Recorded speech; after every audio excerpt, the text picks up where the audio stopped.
If all you ever seen was yelling, chaos, murder, and hell, that's what you're going to exude in the world. Clown wants attention. A king wants respect. I've been through so much pain. At this point in my life, I got to the point where all I got left is love. William, this is Les Brown. And I hung up the first time because I thought it was somebody. I'm bigger in the project. He said, your speech truly inspired me and touched me. So what's your motivation? What was your real motivation? Hey, this international motivational speaker, William King Hollis. And today I'm rocking with Boniface Ogunti on the biggest podcast in the world.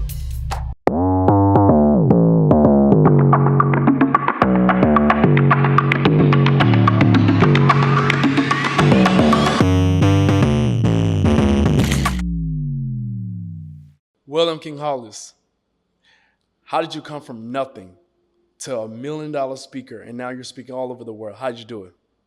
I did it by working for my purpose and not the money. Wow. Working for the Most High. So explain to me, because we're going to take you on your journey. I want you to go back to when you was first getting started. Talk about your inspiration. I want you to talk about everything that got you wanting to get started. How was life before speaking?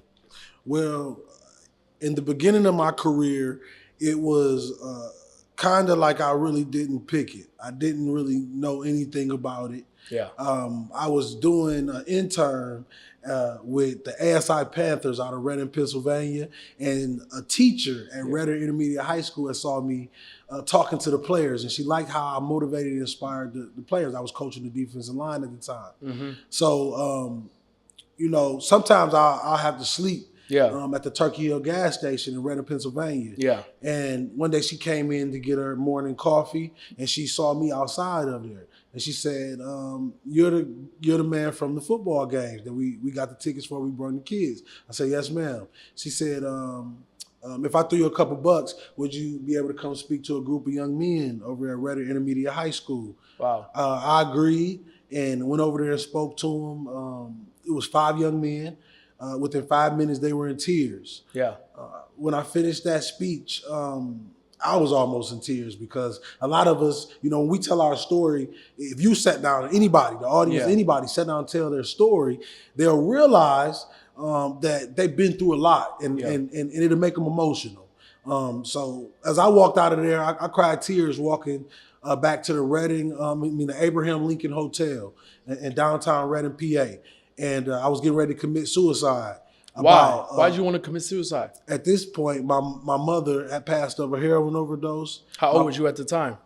I was about 22, 23. But she had passed years before that.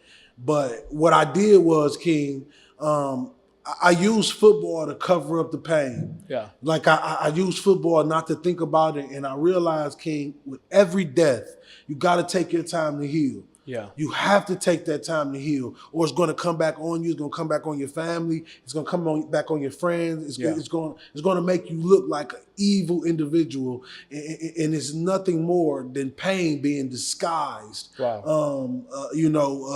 anger. Yeah. And, at that point, I was so low, man. I didn't really want to live anymore. Yeah. I told my story. I realized that I didn't have many people left. Wow. And probably 5 minutes before I got to the hotel, I got a phone call from the teacher. Wow. And she said, how much do you charge to speak? I said, $75 or $100, something of that nature. I went back and did an assembly 2 weeks later. And paused that. I can't forget about my mentor, the great Les Brown. Yeah.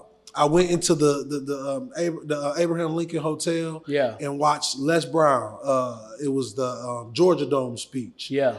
And I watched how he talked to the audience. I watched how he spoke with elegance and also kept humor in his pain. Even when he talked about pain. I had one of my awakening moments with Les Brown.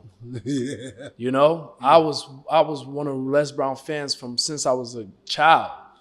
I've been watching Les Brown all my life, and meeting people like you who've been watching him and seeing how you're so great at what you do. I can tell you came from a great background. Absolutely. And that was from Les Brown background because he left his legacy through you. Man, it's such an honor for you to say that, brother. And I gotta tell everybody in the world, if you see this man in the world or on social media, he really lives the peace that he exudes on the internet. And he surrounds himself with beautiful, beautiful individuals. Yeah. And that's one that I can honestly say I've done so many podcasts in my life, and I can honestly say that this is the greatest energy that I ever felt, where you feel peace. Yeah. And you feel love. Appreciate you. With that being said,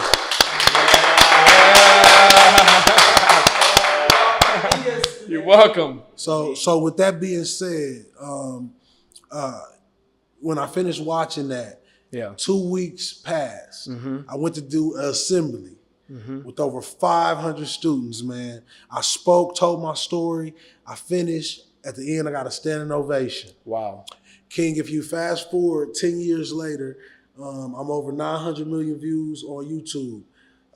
The ambassador received the Ambassador of Peace Award at Kingston, Jamaica. Wow. First speaker to speak during Milan Fashion Week for Philippine and Paris Hilton. Yeah. I opened the Pline Sports line with a freestyle speech.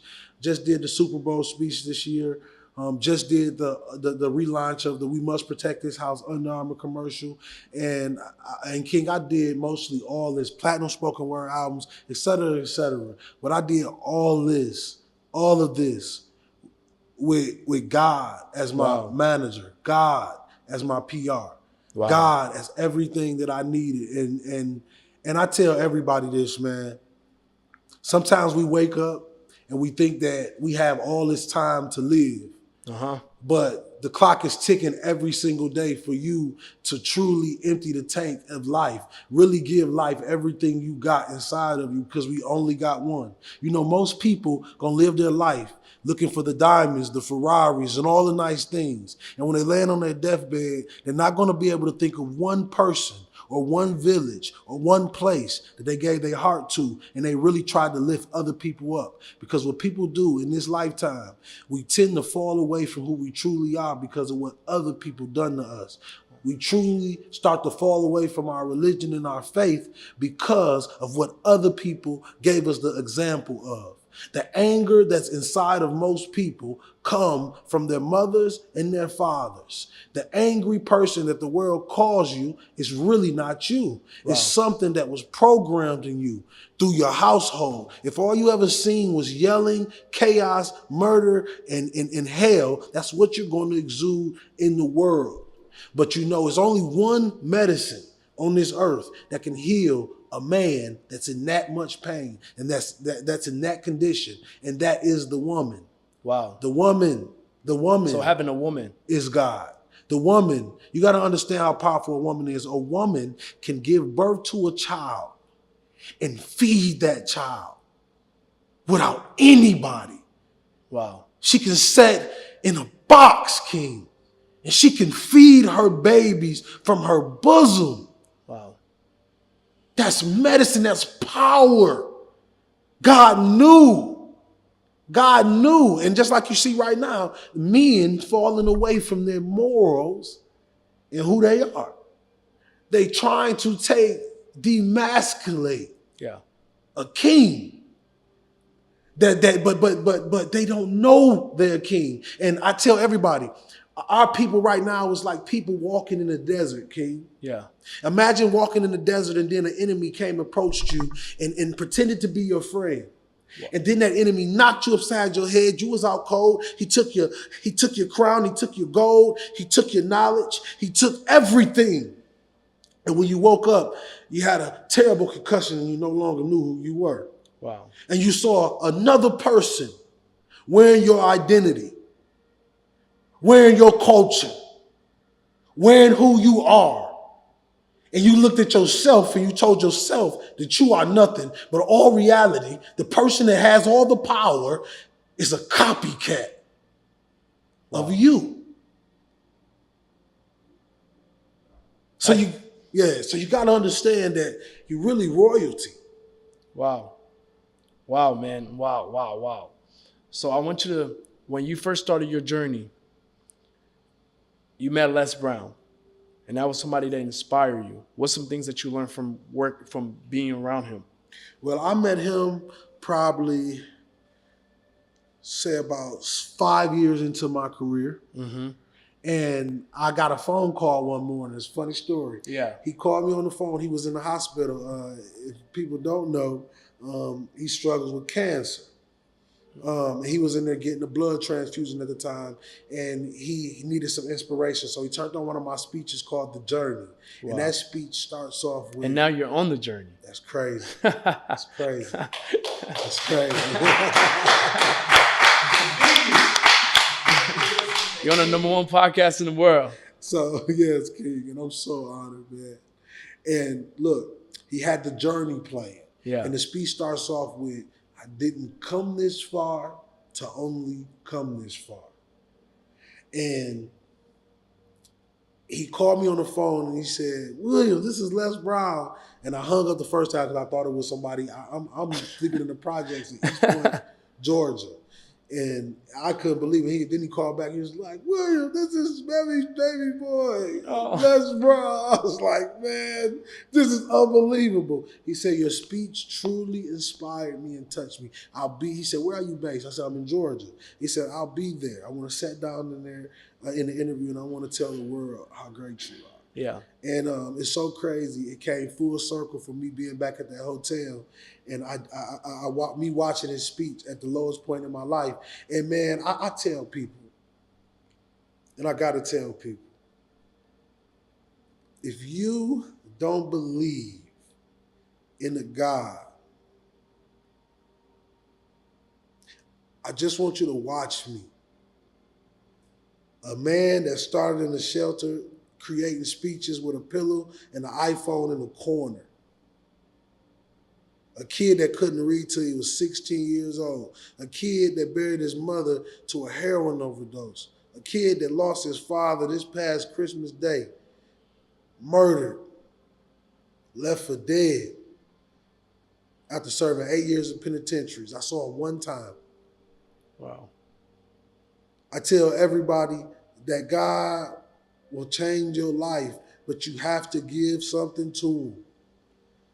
You got to give everything you have in your body to him. You got to trust him. Even if it's a couple days before eviction, you got to trust that the money will come. Money is not the most important thing in the world, ladies and gentlemen. It's serving. The man that serves. The richest man in the world is not the man with millions of dollars in the bank account. Yeah. The richest man in the world is a man that builds a family, creates his family, comes home to a dinner table in his family. And if his family tree is rotten, he has the ability to plant another one. That's the richest man in the world. Don't you ever forget it. Wow.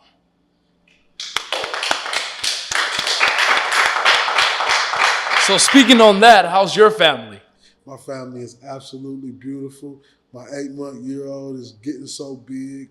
My daughters are amazing. Mm-hmm. You know, man, I tell everybody, if it wasn't for my son was born 11 days before my father passed away.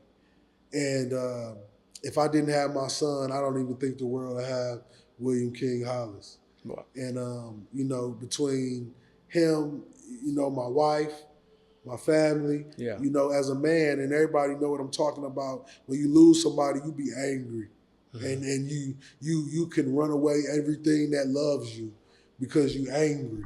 Wow. And you know, it takes a mature man to get to a point in his life where he says, okay, you know, I ask Allah, it's like, give me guidance, you know, give me the steps that I need. And what Allah told me was, your father's journey was never your journey, and your family has nothing to do with that situation. Wow. So my job as a man is to control the temperature of my home. Wow. Let God take that. But I still got a job to do. You feel what I'm saying? Yes. Just because you watch another employee walk out the office because they finished their shift, don't mean that you stop your job. I can't stop my job. Wow. Your shift, his shift was up. My shift I got to pick up double. You know, Yes. I gotta take on the family. Yes. I gotta fix everything that was built wrong. Yes. And it's so much trauma. You know, I went through so much different traumas with my family.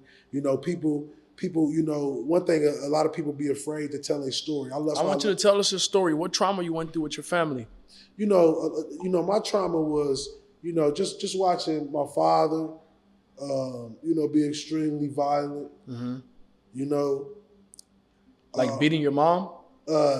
Nah, he did that too. But wow. my mom had some family. They jumped him before. I didn't see them bloody. Wow. From doing things. That's another sign of trauma.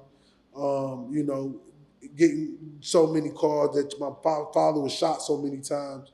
You know, it was so many times that they say he died, or wow. I had to hear that over and over. And then, you know, as a kid, you would hear your dad die. You know, even if it's not true, it's still dramatic to you. You know, watching my uncles and my aunties shoot dope in the bathroom as I try to go to the bathroom to get ready for school, and you know, mom leaving for multiple hours and even days, and you know, really, man, I've been through so much pain.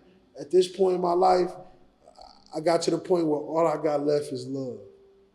Wow. You know, I really ain't got there's no fight in my body to argue or tear anybody down or have a nut sack dropping competition. Mm-hmm. No ego driven conversation. Yeah. I don't care for those conversations. I'm all about speaking and watching great men accomplish their dreams. Wow. And do amazing things in this world. That's something that I take pride in, because, you know, not all of us going to be that angel flying past each other, because everybody's not going. That's true. And that's a tough pill to swallow. You know, a lot of people believe when they pass away, there's just going to be this silence and a bliss. And the bliss, I promise you, is not. I know this to be true. When my mother passed away, I had a dream. And my mother. What was that dream? My mother said in this dream that I'm on a long journey, but I'm almost home.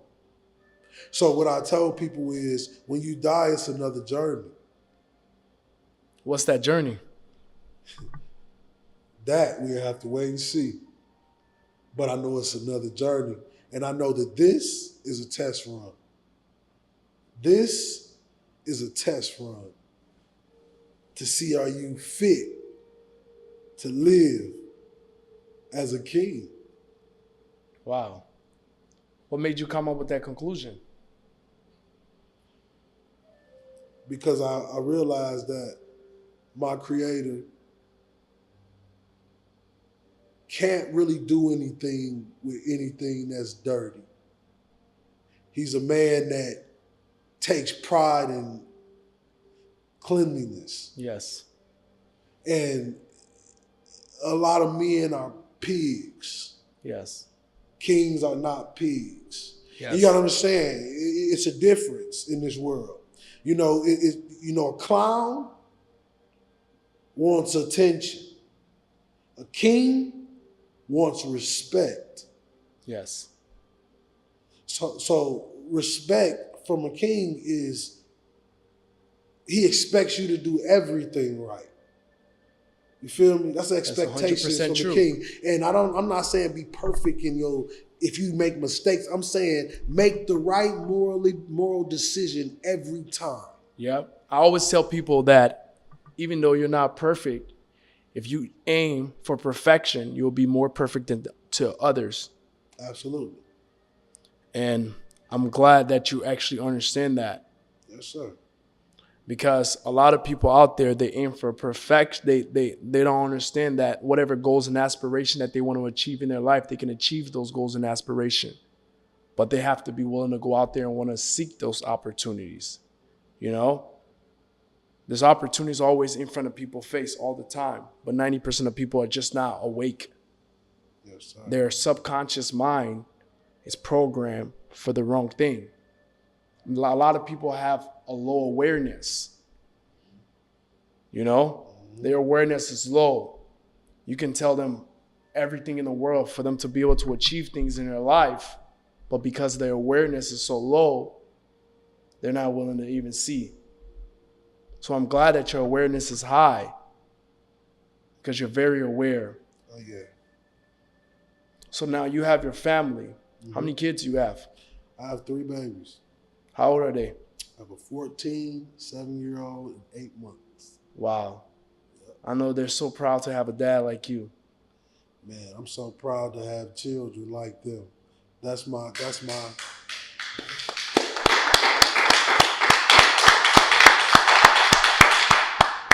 And it's so crazy you talk about these children, and I always do this when we talk about my children. When you have children out of wedlock, sometimes Yeah. It can cause a lot of trauma to the entire family. Yeah. And a lot of men fight to get back on track to be able to provide for their family. I thank God that I'm able to do so again. But it was times that I couldn't. And that's what I want. That's the message I want to tell the father out there, that it's not over until it's over, King. Wow. I watched a scene on the movie Mule, and I'm going to leave you with this. I watched a scene with the movie Mule, and Clint Eastwood was on his deathbed, and his daughter was talking to him. Yeah. Clint Eastwood was running dope for people to make money for the family. And it's so crazy. His daughter walked in as he laid on his deathbed, and she said, "Dad, it wasn't the things that you can give me. It was your time that I wanted the most." Yes. And he died. Wow. And sometimes certain things hit you and you get it.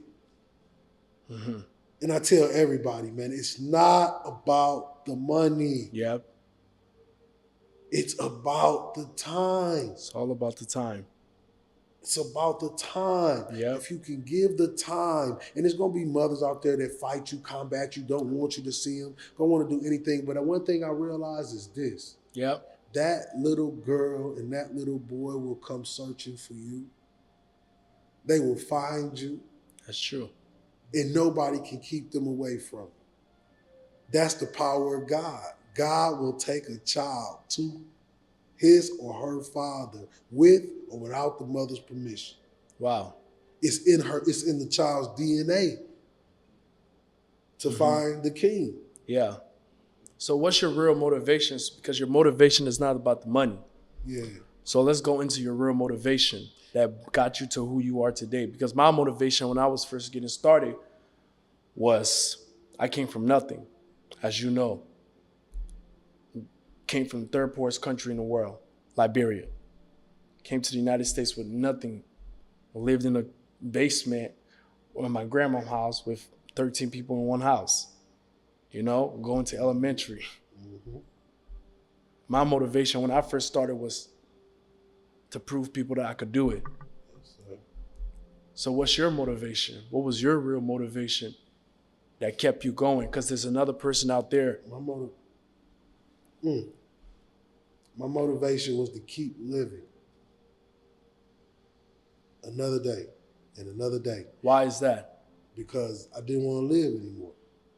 And when I spoke to some people and I seen that I helped them, they put, the video game when you dying on Mortal Kombat and your energy going down. Yeah. Every time I gave a speech, my energy would go back up.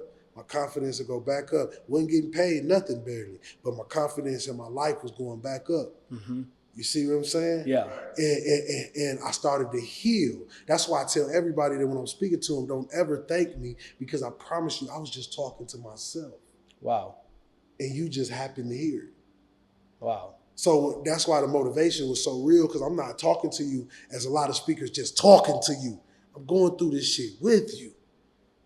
Wow. I'm crying these tears, fighting these demons with you. Wow. And I want to see you come with me. That's why my fan base that follow me, I can't even call you a fan base, my family that follow me are individuals that they grinded from nothing. They came out of darkness with me. Wow. And they here today with me. So when we go into these conferences and we going here to speak, they can look me in my eyes and they know that I'm telling the truth. Wow. When I say I love you, King, I mean I love you. Yeah. When I say I go to war with you, King, I will go to war with you, King. Yeah. I'm him. I'm not that other one. Yeah. You know? So I take pride in being able to deliver motivation like no other speaker does in the world.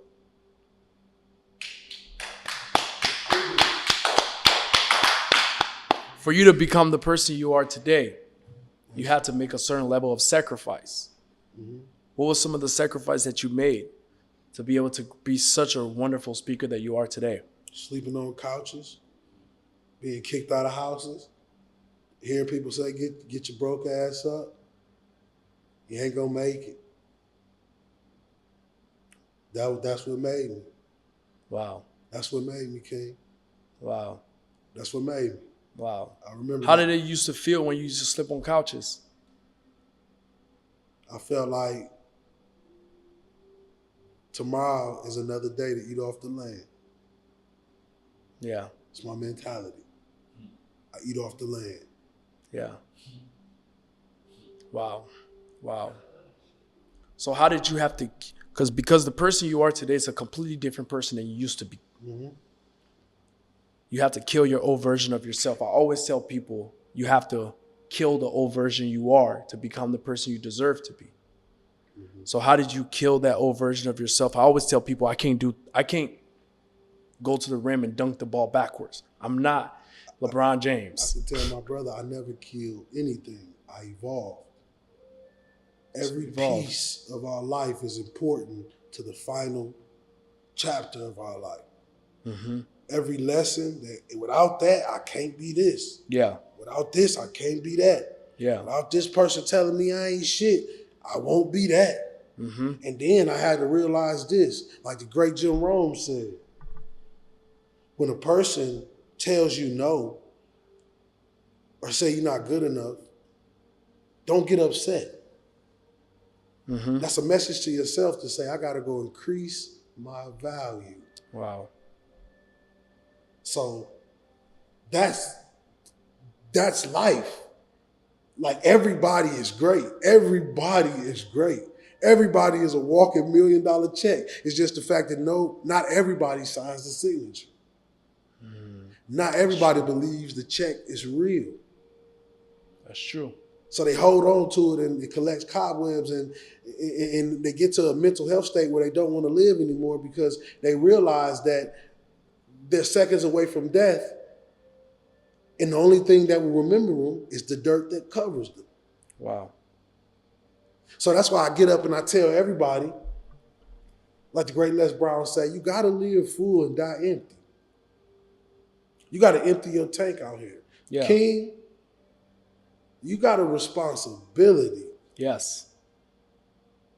You got a responsibility to push all these fake, yes, pretending individuals that have no love and no heart, yeah, for the trenches. Yeah. And you got to be that person. You got to be that person, bro. Yeah. To help your brothers, bro. Yes. To be there for your brothers, bro. To never, ever change. Yeah.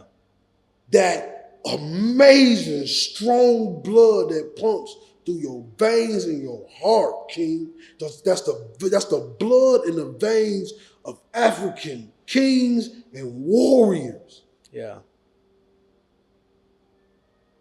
You one of them, one of the purest. Yeah.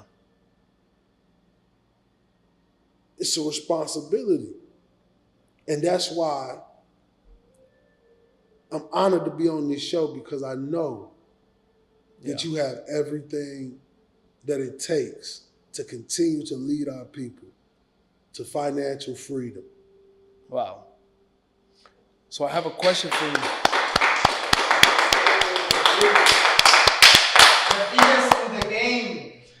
So how did you learn how to control your emotion and reaction to situations that came through your life? It was a book called The Message to the Black Man by the Honorable Elijah Muhammad. He told me that if a man cannot control his emotions, that man is not yet a man.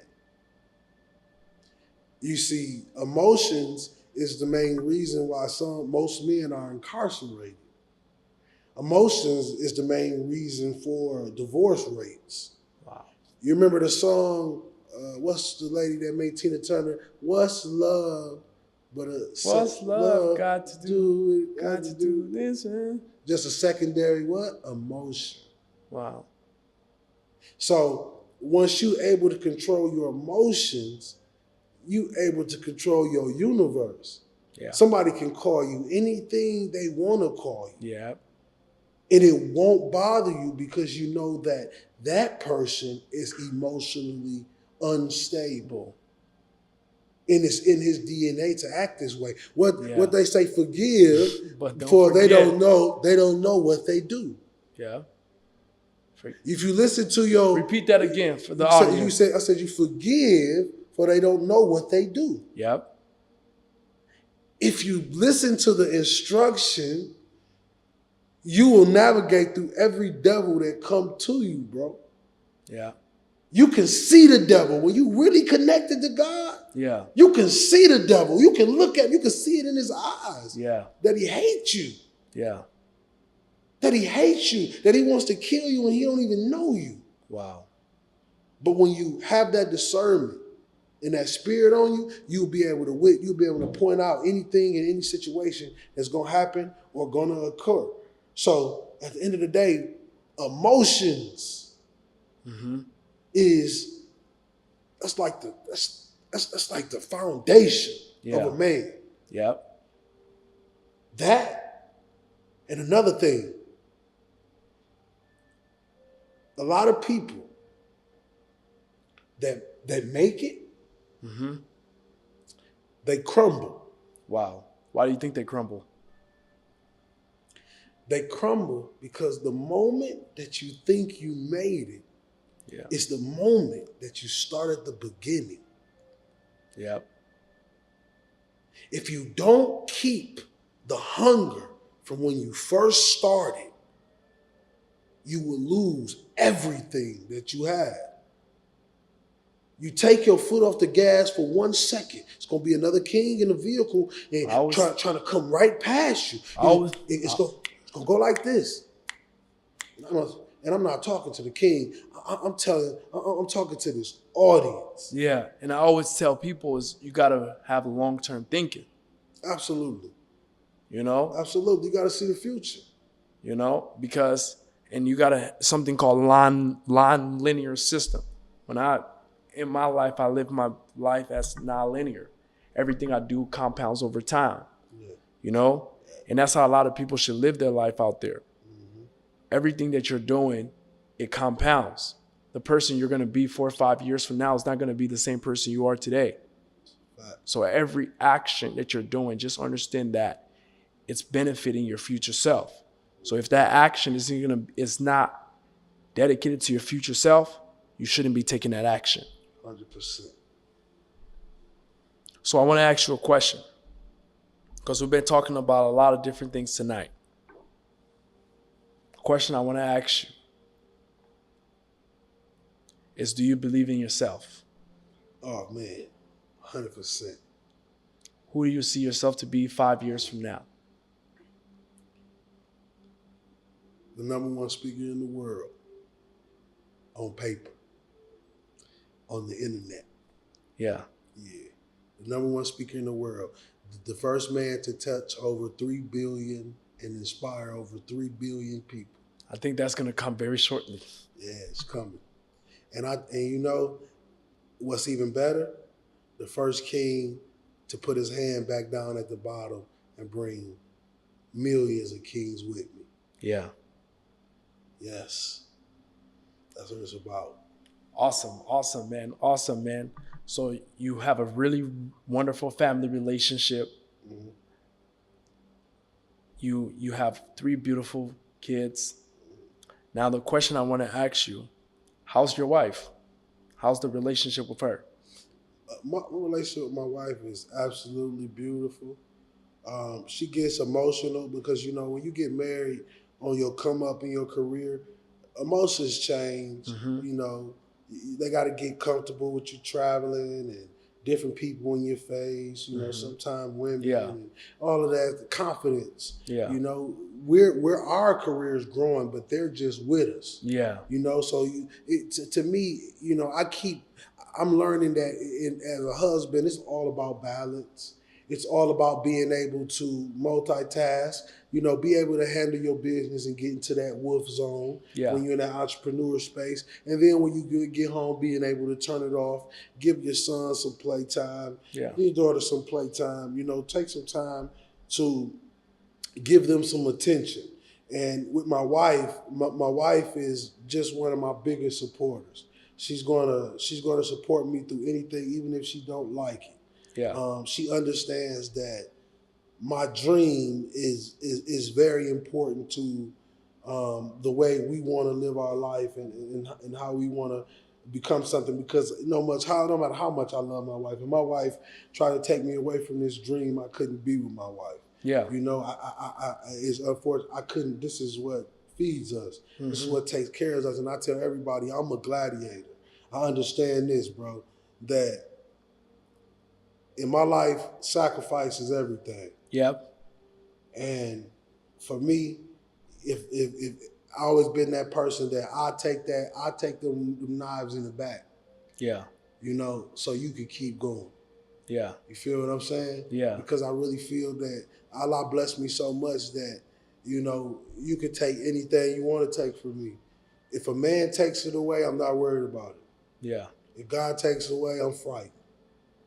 You know what I mean? Yeah. So anything on this earth, money-wise, you can speak that. Yes. Money is cool. But once you get into impacting the world, bro, when you get into impacting the world, I'm talking about little kids, little boys running up to you from the private saying, you made me believe that I could be something, Mr. Hollis. That right there is like $1 million check every testimony. Every time I hear thank you.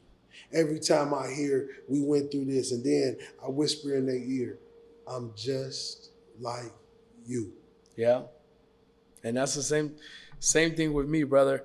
Like a lot of people, they see me to this day, right? All the success and all the wonderful things I've done in my life, they think I just disappeared here. Everything was designed from the day I used to work at Costco. Because when I first started, I used to work at Costco. So before even that, I used to play basketball. So I would play basketball, and a lot of people didn't know, like, I always wanted to do more because I lived with my grandma. I was the youngest. So my grandma basically took care of me.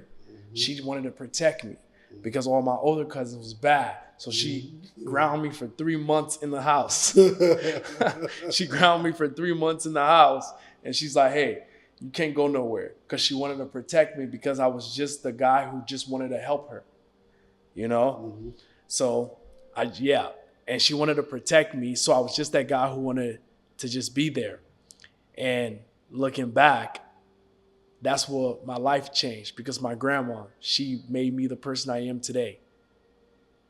And I'm glad that you understand that family is the most important thing in life, because there's a lot of people out there, they think that it's about having a whole bunch of women around them, having a whole bunch of women and thinking that's life. And, throughout my life, I had that, and it was never substance. It never made me a better version of myself. And I'm glad that your wife was able to make you a better version of yourself, because you're a king today. So we got to shout her out. What's her name? Sharita Hollis. Sharita Hollis. Sharita Hollis. Yeah. Thank you for building this king right here. Absolutely. That's the queen. Shout out to that's the boss lady, man. She gets it done. So King Hollis, what's the future looking like for you? What's some things that you're venturing into business-wise? What's some things that you have on your plate? Because I see that you've been doing a lot of motivational speaking all over the world. So where's your next step? One of my next steps when it comes to business, obviously, I would love to start, getting mentored by you and learning a little more about business. I've been so blessed to be able to make an amazing living off just literally speaking that I didn't really have to go into any more products or major things of that nature. But I really want to get heavy into the real estate space. Study it a lot. I really want to get heavy into my nonprofit, launching my nonprofit in November. I got to take you to Africa. So you're going to have to come to Africa with me so I can take you around so we can do some big things out there. That would be legendary, bro. My first speech went viral in Africa. It was called Young King. That was the first speech I made in What did you talk about in that speech? It was basically about a boy growing up in the projects, seeing nothing but blood, bullets on the ground, but when he looked in the sky, he saw his dreams. Wow. He saw his opportunity.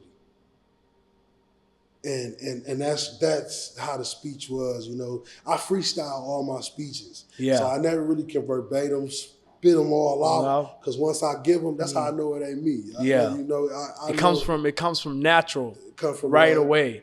And that's what something I really love about you, men watching you for years, because you speak off the rip. You speak right from your heart at that second. That's something I really, really admire about you. Thank you, Is there any last words you would like to say for these people before we head out of here?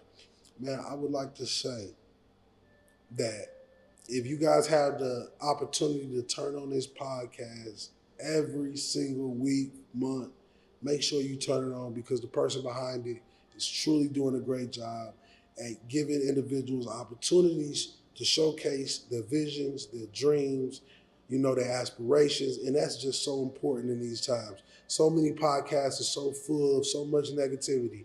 For a brother to bring something positive to the internet, something that's definitely of God, I need everybody to support this. And to all those kings and queens out there ready to give up on life, I want you guys to do one thing tonight. I want you to look in the mirror, and I want you to tell yourself that I am amazing. I am beautiful. I do matter. And my dreams can come true. It's all up to me to change my life. I realize that nobody will come to save me. I can only save myself. And the object of life is to live full and die empty. So ladies and gentlemen, do that for me. Live full and die empty. How can these people follow you, man? Follow me at William King Hollis on Instagram, and the links will take you everywhere else. Just go on William King Hollis. I'm on YouTube. I'm everywhere. But Instagram, you can get everything in one shot, man. And I just love to post every day, every morning. I just love to get motivation, man. I love to put out positivity in a world full of negative, man. It's like, I could be on the internet acting like a clown, trying to get attention. But I choose to stay a king, and I choose to speak to the kings that recognize it. And I'm honored that you, my brother, a true king, recognized it and allowed me to be on this show today, man. So of course, thank you, brother. bro. Of course, brother. I'm glad to have you on. Yes, sir. And that's it for this episode. We'll see you guys on the next one. Make sure you like and subscribe to the biggest podcast in the world, The Journey.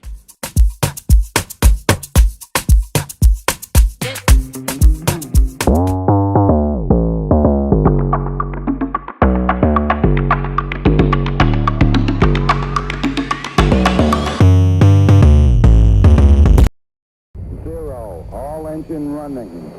Liftoff. We have a liftoff.